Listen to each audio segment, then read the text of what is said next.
Hey, welcome back to page 3. I'm Ellie. And I'm Sydney.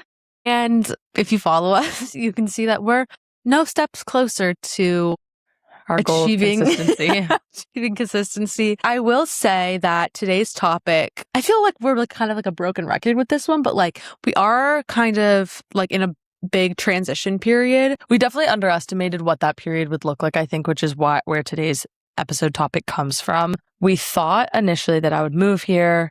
It would be like 1 week of fluster, and then we'd kind of get on schedule. So much so that we like wrote it in a calendar. We mapped everything out. Like we had the plan. The idea was all there. And I've had a lot of people coming and going and visiting. Then my mom came for a week. Then I had other friends in town for a week, which I so appreciate everybody wanting to like come and be here while I'm getting settled and everything. Like there's not a problem with that at all.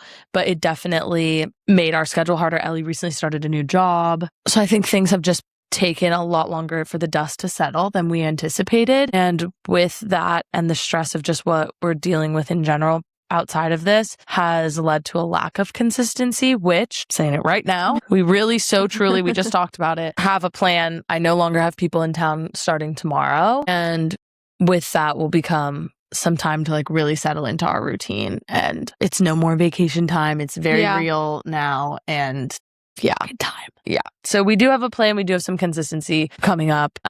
Forgive us for the time it took for the dust to settle. We very much bit off more than we could chew and underestimated how long it would take for us to kind of get into a groove here. Yeah. Which I feel like is just kind of like something that Syd and I independently struggle with in general. Is a friend of mine texted me like a couple weeks ago and she's like, yeah, like I'd love to see you. I'd love to make plans with you. Like let's tentatively do something this afternoon. Just so you know, I've been really overestimating my energy levels. So like, I don't know if this will like totally pan out. And I was like, wow, I so appreciate your wording of that because that helps me so much. Like I think I really struggle to overestimate my energy levels and think though there's so much time in the day, there's only so much time in the day also. And I think I really struggle to kind of like understand and put boundaries in my life, which is my word of the year if you've been watching for a while.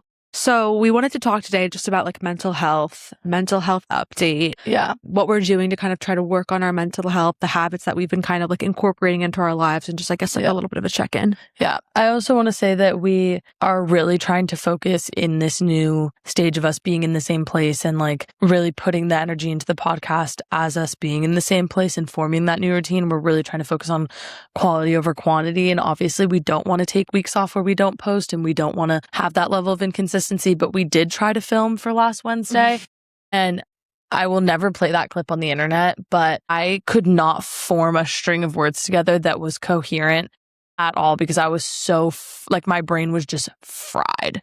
Like we were talking about this episode, like this was what we were going to film, and we started and Ellie was like, and you've been doing this, and I literally was like, and she was like, and what about, and she was giving me all of the prompts and I just couldn't do it.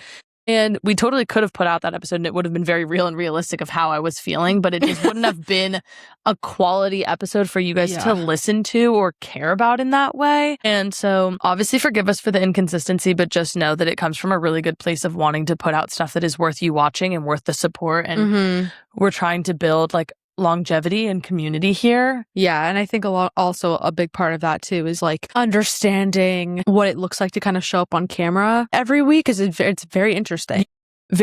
We both very much don't realize how much energy it takes to film. And I know that sounds like the fucking TikTok where it's like, try being an influencer for a day. Well, but I think there's a difference here because it's like, we're not getting paid to do this. But the thing is that like, obviously we are as real as it can get. Like we don't script our episodes. We really don't. Like we talk about what our topic's going to be. We kind of map out where we want to go with it. But like, we don't script our episodes. We don't, have sponsorships we're required to include or anything like that. Like this is very real and raw always. And so even with that, there still is a persona that kind of clicks when you film. And I think in this transition and in our effort to be consistent, we kind of forgot that effort also has to be there. And we sat down to film and it was so clear in our eyes and in our face and in our words that we just weren't on. Yeah. And I want to put something out that's real, but I also want to, build longevity and build an audience that enjoys interacting with us. And personally, I would have not wanted to interact with me. Yeah. No, I always want to interact with you. I to kind of add on. Yeah, I was trying to avoid that word. I think that I in no way today am like wow, I want to be on camera. There are also days where I don't even want to be on camera because I don't want to look. I edit all of our podcasts. I was going to say, we edit ourselves. Like, this is like not something that we send out to be edited, if you couldn't tell. And so like there are weeks where I'll be like editing our podcast, right? And it's like 40 minutes of me just having to stare at myself. Yeah. And there are weeks before my period, like right now, where I'm just like, the last thing I want to fucking do right now is stare at myself. I don't even want to, like, I'm tired of looking at myself, you know? There is a detriment that comes with that, like totally, with being on camera constantly and whatnot. Nonetheless, this episode is kind of mental health updates, where we're at mentally, how we're feeling, what we're doing to move forward. And this all translates directly into the podcast because obviously you want to love your work, and to love your work, you have to love your life, and to love your life, you have to love yourself and all of those things. And so there is a point to this, but that's kind of our spiel and our, bear with us moment. But we're getting back on track, and I feel really good about the conversations we've had off camera about where we're going with this and how to make it. Make it the way that we want to make it. Do you want to talk about the things you've been doing for your mental health lately? Sure.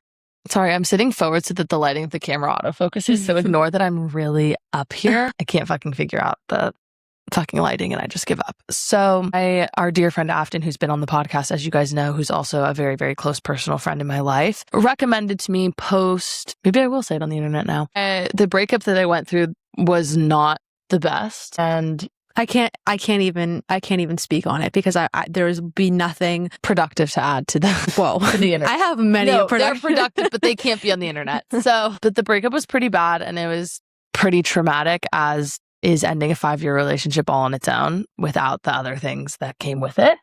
And I literally can't even hear about this topic without wanting to like punch a wall. Yeah. And so I had my dear friend Afton suggest to me pre-move, post-breakup, kind of in that phase of like really feeling like I'm starting over, suggest to me to start journaling or to write a letter, whether it be to my ex-boyfriend, to myself, to the universe, just put it somewhere that's not my head. And I have never been a big believer in journaling for myself. I've seen what it works for other people, but I've never been a big believer in it for myself because I just feel like I felt worse before I felt better every time I tried it. And I felt like I was confessing something where it's like I didn't want to feel like it was a confession. I just wanted to feel like it was just like spitballing, I guess. And so Afton was like, I think you need to give it a different shot. Like you need to rewire how you think about it. So I bought a journal and I bought some fucking pens and stationery crap. Very pretty pens. Very gorgeous pens. Yeah, rainbow multicolor. And I started journaling twice a day, in the morning and at night. At first I started it at night. And I don't like doing it at night, I've learned, because I'm somebody who does not do well with lack of sleep or not good sleep at all. Like, I'm not one of those people that can just like function well if they didn't sleep good. Like, it ruins my day. And when I was journaling at night, I felt like everything was on the forefront of my mind, and it would have taken hours and hours to continue to journal it till the point where I could fall asleep. That everything that I got out in the couple of pages I wrote was on the forefront of my mind, and then I was just kind of spiral thinking at night. So I started doing it in the morning and at night, and I think that's definitely really helped because, the 24-hour rule, when you sleep on things, you feel differently, and I've started like date and time stamping my entries so that it's like I can read what I wrote the night before and be like, oh, so I do feel differently about this morning, like whatever.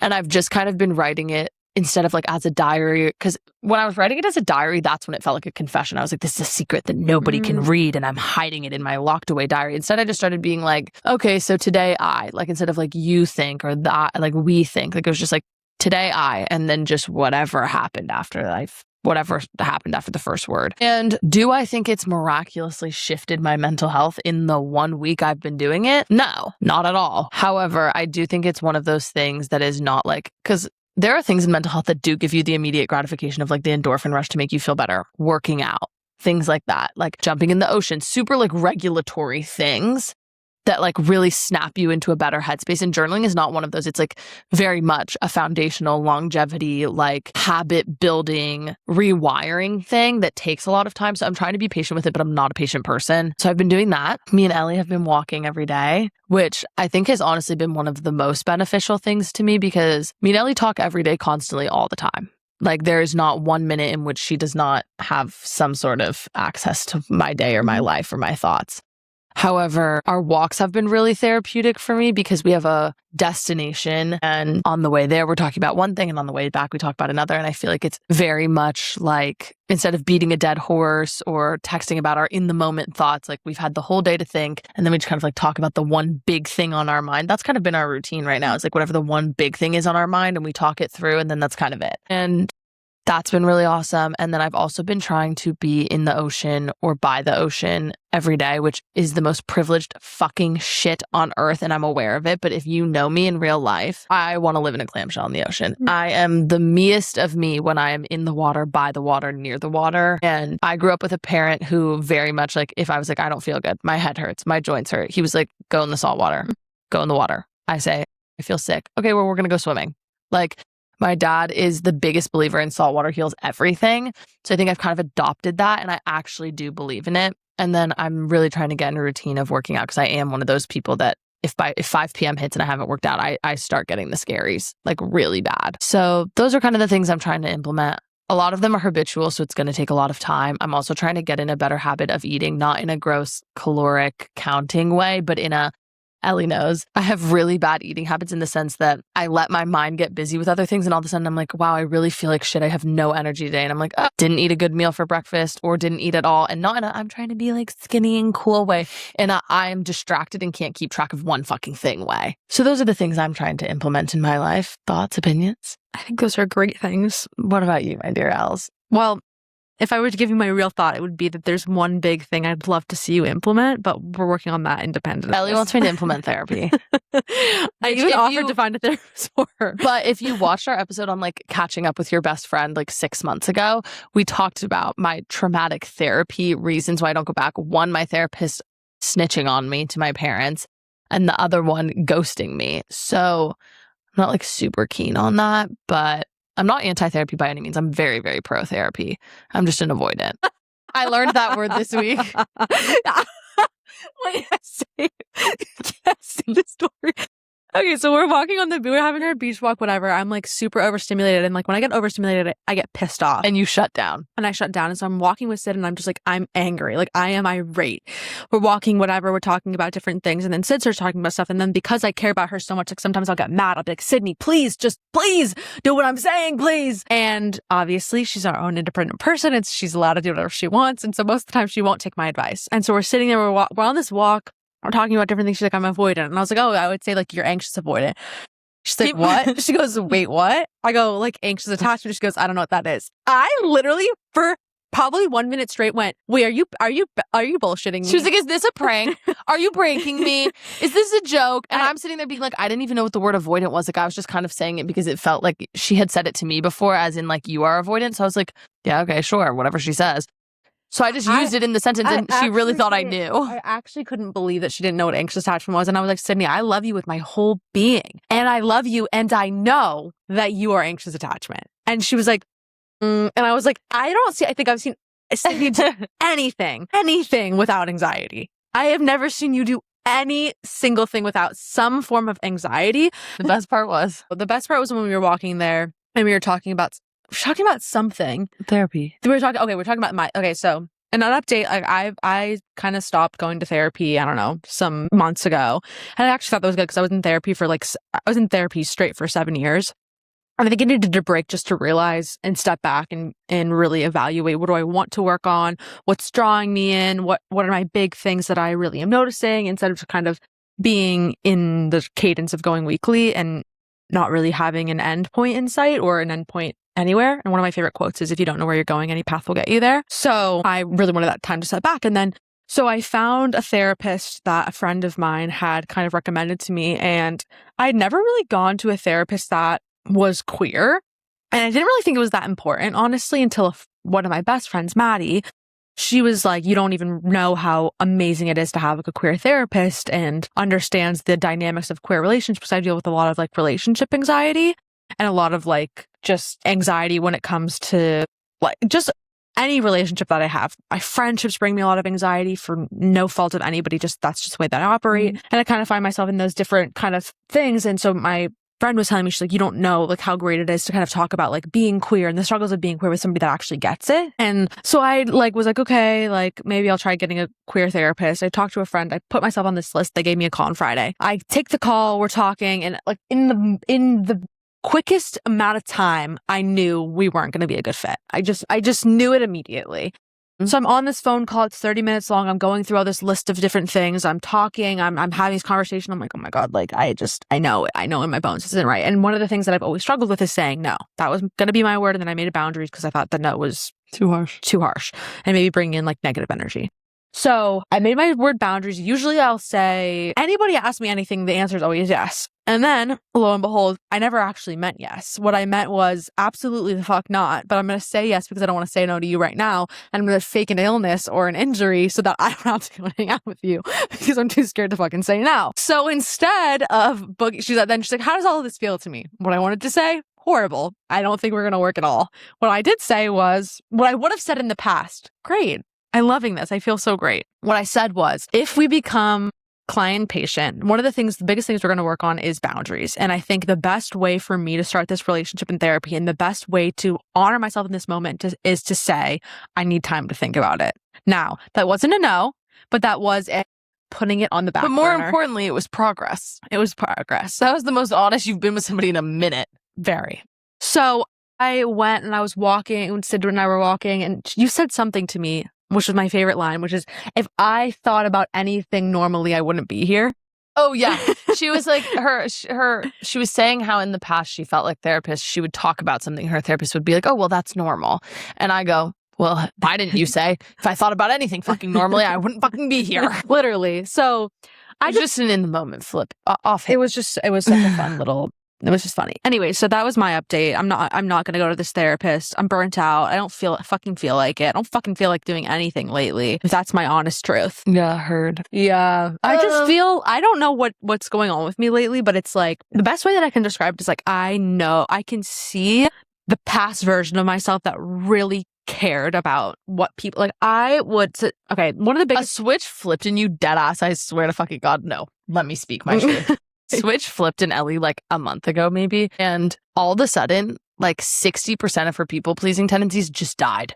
And the weirdest thing about this is I have known Ellie since I was 12. Mm-hmm. I am 22. That is 10 years. And in all of my life, she's the biggest people-pleaser I've ever met. It's like a large part of the reason we bonded. And so all of a sudden, she starts saying things in conversations that, you know, are one of those things that like maybe we didn't need to say out loud. Like, we already know that you didn't want to be here, but now you've said it for all to hear. And I worked the other day.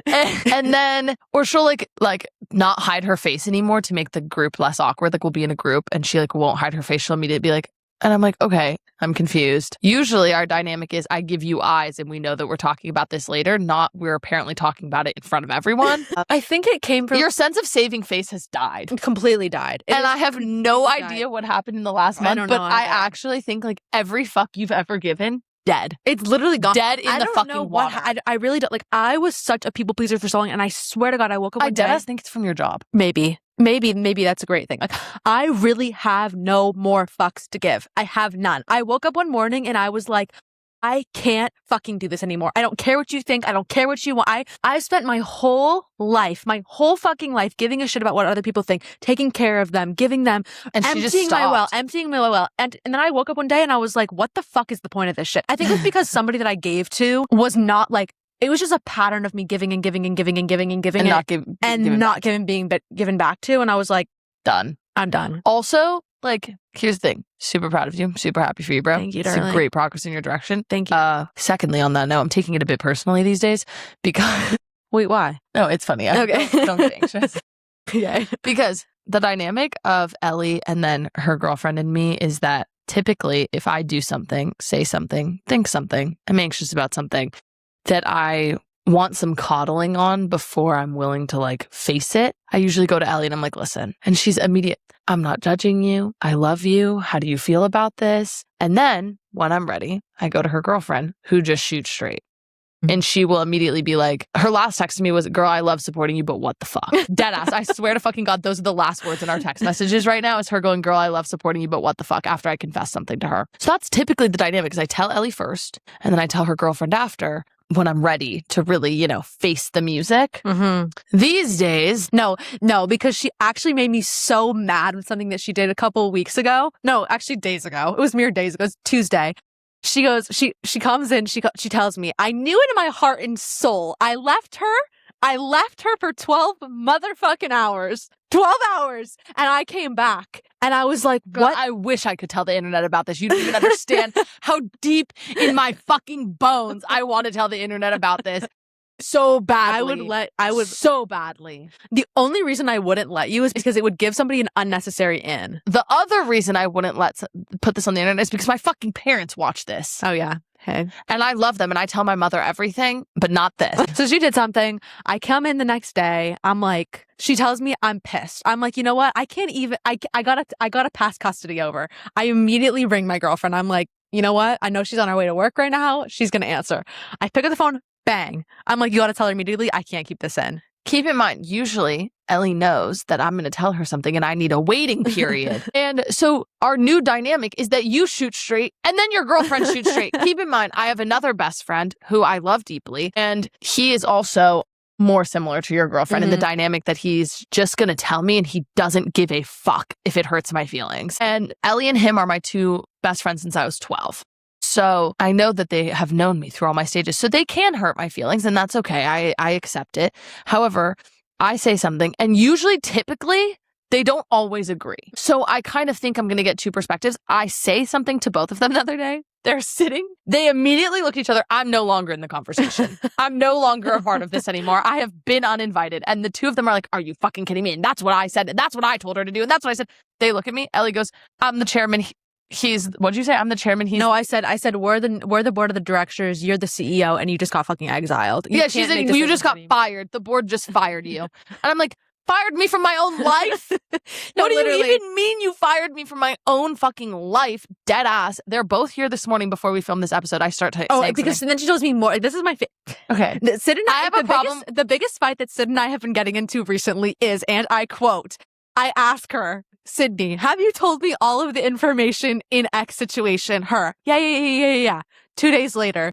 So I guess now is a perfect time to tell you something I didn't tell you before. This has happened 10, I kid you not, 10 different times since you moved here. And you know what? And you know what? The best part is that the person that she was, the person that it pertains to, the information she wasn't telling me, she already knows that person is dead and gone in my mind. I have buried his grave fucking for him.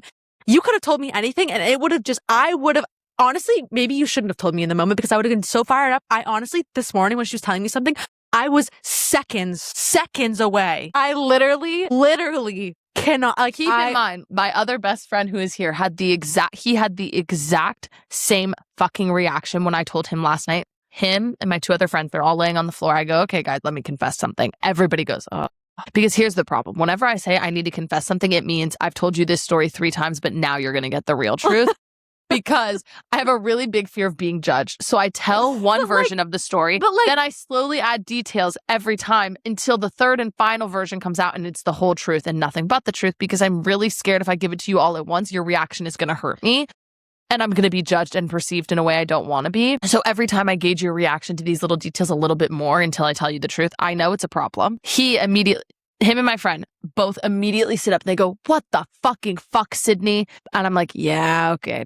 This was a bad one. I'm aware. She has the same reaction this morning. It's something I need to work on. I'm aware. I think this is what I'm doing for my mental health. What do you guys think? I think my frustration is that I hate watching you be disrespected by people. So if you don't feel comfortable enough telling somebody to go fuck themselves and you want me to do it instead, hand me the fucking mic. I will happily do it for you because I hate watching you be disrespected because you are such a fantastic, amazing, incredible person who I love so deeply. And I'm not going to let these little fuckers come and play. You know what I mean? Like, it's not playtime, babe. That was 5 years ago. Okay. Now's a different time. You know, like, this is not like, it makes me irate. It makes me remember how I told you the other day we were at a TV premiere together and she was talking to me about something and I was like, do you know how I have somebody in my life who did, honestly, at this point, they're neck and neck. Yeah, they're pretty neck and neck for who's worse, yeah. And